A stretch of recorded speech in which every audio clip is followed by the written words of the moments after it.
मैं यदि तेरे साथ चला गया तो फिर अभी मंगला आरती होगी, तुझे क्या लगता मैं नहीं नहाता? सुबह सुबह तू तो जल से नहाता, यहाँ तो मुझे दही दूध घी सबसे नहवाते हैं। यहाँ कौन नहाएगा फिर?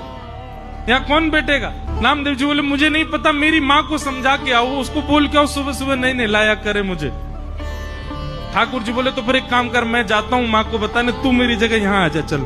तो नामदेव जी ठाकुर जी की तरह खड़े हो गए और ठाकुर जी उनकी मैया को बताने जा रहे हैं कि नामा को सुबह मत नहलाया करो। घर गए, वहां जाकर के जैसे ही नामदेव जी की मैया से मिले, मैया बोली ओहो पर ब्रह्म परमात्मा दंडवत। पहले तो प्रणाम ही करती रही, विश्वास ही नहीं हुआ।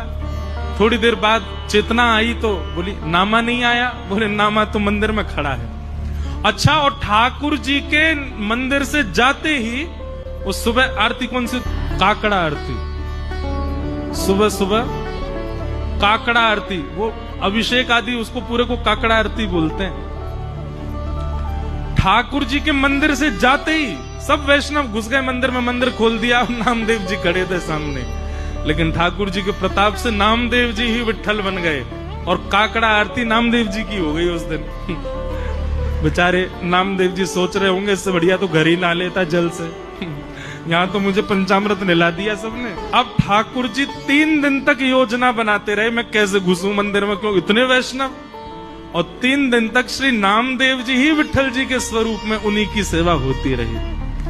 आज भी वो तिथि आती है और उस तिथि से लेके 3-4 दिन तक सब ऐसी भावना रखते हैं कि श्री पंडरीनाथ नहीं, श्री नामदेव जी विराज रहे हैं और नामदेव जी की सेवा होती है।